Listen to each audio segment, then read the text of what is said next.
On a cool South Carolina morning, Duke Energy electrical linemen shift their gaze toward the sky as their colleague travels upwards. Jordan DeMartino sees herself as one of the guys. Give me a little bit more, Stella. But in reality, she is one of just 5 female line workers Perfect, hold that. in the entire company. Okay, let off. About 2,500 men share the same position. I definitely think the first thing people thought of when they heard they were getting a girl at work, they were like, what?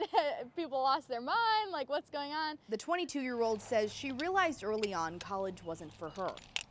So she enrolled in an electrical line worker training program and completed the lengthy Duke Energy application process, which includes being able to lift a 250-pound transformer up a power pole using a pulley system.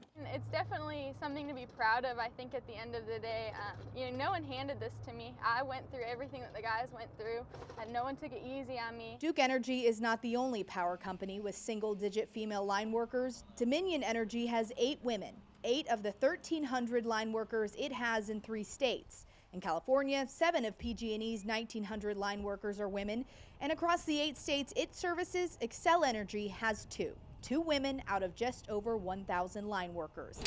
Why? The intense physicality of the job often drives women away. It's going to swing toward us, okay? At Cleveland Community College in Shelby, North Carolina, NATALEE NIEVES is the only woman currently enrolled in their line worker training program. The first week of class was exhausting. I could tell immediately I didn't have the same upper body strength as my other peers. So it took me about a week to get used to everything. So where was Nieves's electrical spark lit? My mother was a sheet metal worker for 30 years in New York City, so there was a lot of inspiration. She's a big advocate for women in non-traditional employment. And we don't make any exceptions when we're digging with a shovel or a post hole diggers or climbing a pole. The same is to be expected of everyone. I'm not giving up. I don't care how hard it gets, I'm not giving up. Do you feel like you have to work harder than the guys? Absolutely.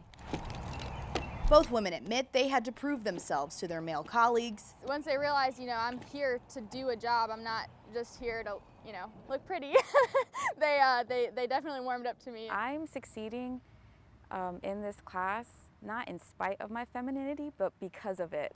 Confidence these women have found both on the ground and off of it. Sarah Blake Morgan, The Associated Press.